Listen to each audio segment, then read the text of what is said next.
Oke guys, kembali lagi di podcast OB, podcast yang menghadirkan orang-orang biasa dengan cerita yang tidak biasa. Oke guys, beberapa waktu kemarin sempat terjadi kehilangan sinyal dari salah satu provider ya, dan itu begitu panik gitu loh ya, maksudnya banyak banget yang panik, wah sinyalmu hilang nggak gini-gini. Terus ada kondisi beberapa saat kemarin itu WhatsApp, Instagram dan beberapa aplikasi lainnya itu sempat error dan nggak bisa ngirim message gitu kan ya. Artinya kita bisa ngelihat banget bahwa dunia ini, manusia sekarang udah tergantung banget sama namanya internet, namanya ya sinyal yang tergantung sama kelistrikan, benar nggak sih? Beberapa tempat di Indonesia ini yang belum ada listriknya, belum ada sampai internetnya. Mungkin salah satu case kemarin Pak Guru Paulus gitu ya. Nah, kali ini aku udah undang orang biasa yang apa sih, dia orang biasa tapi kontribusi yang tidak biasa itu sudah dia berikan untuk bangsa ini gitu loh. Meninggalkan keluarganya untuk menjalankan tugas di daerah yang tidak ada listriknya gitu loh, nggak ada sinyalnya gitu-gitu. Sebenarnya bukan masalahnya kepada dia, tapi masalahnya gimana kondisi masyarakat setempat menjalani kehidupan tanpa listrik gitu loh ya. Ini aku udah ya bersyukur banget beliau bisa punya waktu ya hadir di podcast OB untuk berbagi cerita guys. Harapan terbesar itu adalah menanti seberkas cahaya ada di pojok Kalimantan. Nah, ini nih posisi beliau nih di Kalimantan, di pojok Kalimantannya. Nah, nanti kita bisa banyak cerita ya. Oke, selamat sore. Sudah bergabung sore hari ini bersama saya Mas Aldi. Selamat bergabung Mas Aldi. Selamat sore. Ya, selamat sore. Makasih, Mbak. Apa sih namanya? Terima kasih ya udah bisa menyempatkan waktu hadir di podcast OB. Jadi podcast OB ini adalah podcast yang menghadirkan orang-orang biasa, tapi mempunyai cerita hidup yang tidak biasa. Nah, kenapa saya mengundang Mas Ali? Karena saya ngerasa mungkin ya kalau saya salah bisa dibenarin. Mas Ali ini orang biasa tapi sudah berkontribusi untuk negara ini terhadap hal-hal yang tidak biasa gitu ya. Oke.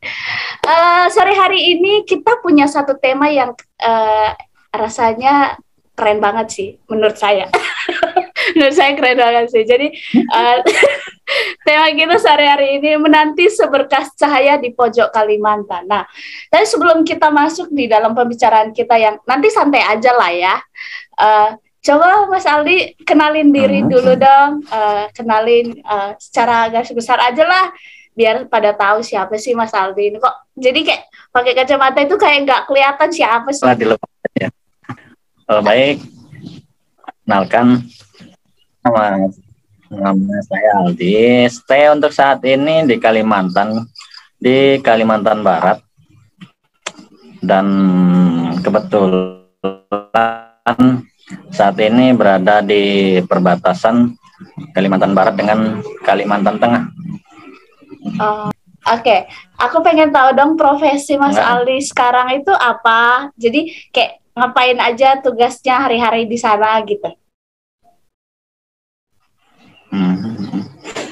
Untuk tugas yang utama yang sebenarnya ya berkaitannya dengan negara, yang pasti menjaga keamanan negara. Apa yang bisa kita lakukan untuk negara, untuk masyarakat, ya itu udah pasti ada kaitannya dengan jadi tugas yang aman lah begitu. Oh, jadi kerjaan Mas Aldi ini menjaga keamanan gitu ya. Jadi utusan pemerintah gitu. Jadi sebenarnya kerjaannya apa, sebagai apa sih, kayak polisi atau tentara atau apa sih? Lebih spesifikasinya lebih di Brimobnya. Oh, di Brimob. Oh, jadi Mas Aldi ini Brimob yang ditugaskan di perbatasan Kalimantan Barat dan Kalimantan Tengah, bener ya? Iya, iya. Oke, Betul. tangani di perbatasan. Masalah apa sih, maksudnya masalah apa sih yang paling banyak sering terjadi di perbatasan? Sebenarnya kalau untuk masalah yang besar sih untuk di wilayah sini tidak terlalu mencolok. Beda dengan tempat-tempat tugas saya yang sebelum-sebelumnya di perbatasan Malaysia, itu Lubuk Antu lebih dekat dengan Sabahnya. Dan untuk yang di perbatasan Kalteng ini sih, kalau untuk permasalahan lebih banyak permasalahan sosial, yaitu terjadinya perang suku. Nah, itu yang sangat-sangat kita hindari, jangan sampai itu terjadi kembali. Nah, itu yang lebih dominan kita jaga. Kalau untuk masalah-masalah umum seperti pencurian ataupun masalah hal-hal yang kriminal, ya itu umum lah, tetap ada terjadi. Namun, ya itu tetap kita tangani sebagaimana mestinya. Oke, tapi sejauh ini semuanya masih bisa teratasi lah ya. Nggak ada yang kayak anarkis banget gitu kan ya. Nah, oke lah ya. Sekarang aku pengen sorot aja sih di tempat sekarang gitu kan ya. Kita tuh kan tahu nih pemerintah lagi benar-benar memperhatikan dan melakukan pembangunan infrastruktur di berbagai tempat gitu ya.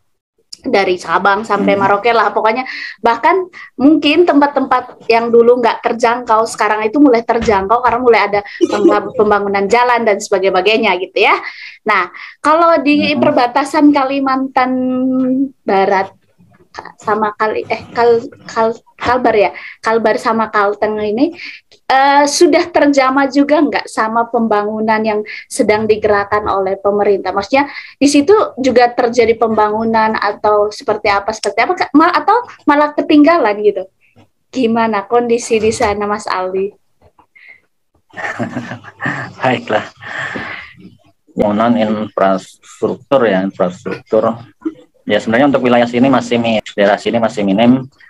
Dengan adanya kita lihat jalan masih jalan berlumpur, ibarat jalan tanah itu yang berlubang-lubang. Jadi saat panas debunya luar biasa, mungkin kita bisa jadi bule kena debu ya di muka gitu.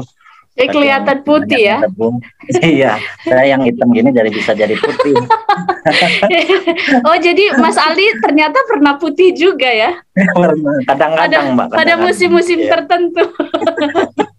Oke, terus lanjut. Jadi kalau saatnya musim hujan tiba, ya beceknya luar biasa. Ibaratnya kita mau keluar, kalau ada perlu kemana gitu kan, ya udah pasti siap pakai sepatu bot, biar namanya pakai motor pasti udah pakai motor kan kotor, licin kan demikian. Dan kalau untuk hal lain, desa Seguling, desa Labu itu masih terpencil lah, belum terjangkau namanya listrik negara. Jadi 5 desa ini yang ada di daerah perbatasan ini, ya. Aku biar aku punya bayangan ya. Aku tuh punya nih di ini ya, di sini ya. Nah ya garis besarnya di situlah kira-kira. Berarti di pojok bawah Kalimantan ya. Iya. Kalau dari sini yang aku tahu udah maju banget itu Pontianak ini ya. Nah, kalau dari tempat Mas Aldi sendiri ini ke Pontianak ini berapa lama? Dari sini kalau ke Pontianak bisa dijangkau kalau lewat kendaraan darat itu antara 12 jam atau 13 jam.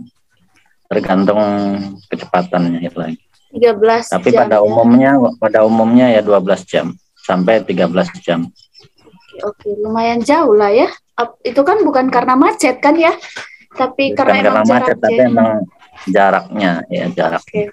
Jadi posisinya di bawah ini ya, di pojok ini. Iya, Sebenarnya dia tuh nggak jauh-jauh terpencil sih, tapi kenapa maksudnya pembangunan terkhusus sebenarnya bukan hanya daerah ini loh ya. Di Indonesia banyak tempat yang mungkin belum ada apa sih listriknya, satu masalah yang mungkin lagi dihadapi di tempatnya Mas Aldi ini. Nah, daerah yang nggak ada listriknya tetap ada sekolahan gitu ya, ada sekolah gitu-gitu, SD SMP gitu-gitu tetap ada.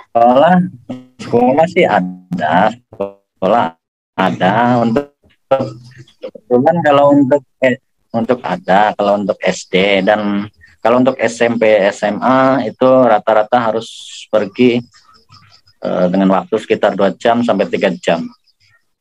Oh, jadi penduduk di situ harus keluar dari desanya untuk bisa dapat SMP dan SMA gitu ya? Ya, betul. Tapi sejauh ini kan maksudku ini bukan zaman batu lagi ya, udah modern, udah modern gitulah ya. Maksudnya ada nggak perhatian pemerintah daerah setempat untuk melakukan pembangunan terkhusus untuk pengadaan listrik? Karena menurut saya listrik ini penting gitu loh. Penting banget karena kita bisa ngelakuin banyak hal kalau ada arus listrik gitu loh ya. Kita bisa mendapatkan jaringan dan kita kalau misalnya ada internet kita kan bisa dapat banyak informasi dan sebagainya. Pemerintah daerah loh ya, bukan pemerintah pusat, pemerintah daerah setempat untuk melakukan pembangunan terkhusus untuk pengadaan listrik ini. Udah ada upaya ke arah situ belum sih? Ya, kalau untuk upaya mungkin kalau saya tidak bisa menjawab apakah itu sudah atau belum, apakah sudah diajukan atau belum. Karena saya juga karena itu bukan di bidang saya, saya ingin menjawab juga belum bisa, maaf ya, karena kita tidak tahu dengan sebetul-betulnya apakah sudah diupayakan atau belum.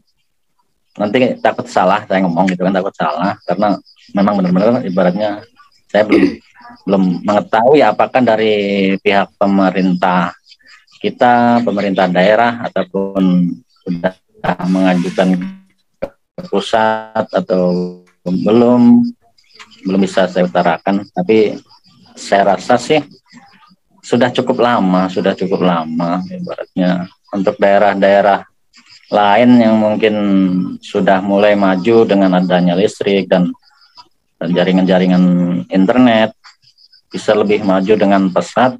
Tapi untuk daerah sini saya karena ke tempat ini di daerah ini sudah berapa kali gitu kan, udah berapa kali ya gitu aja gitu.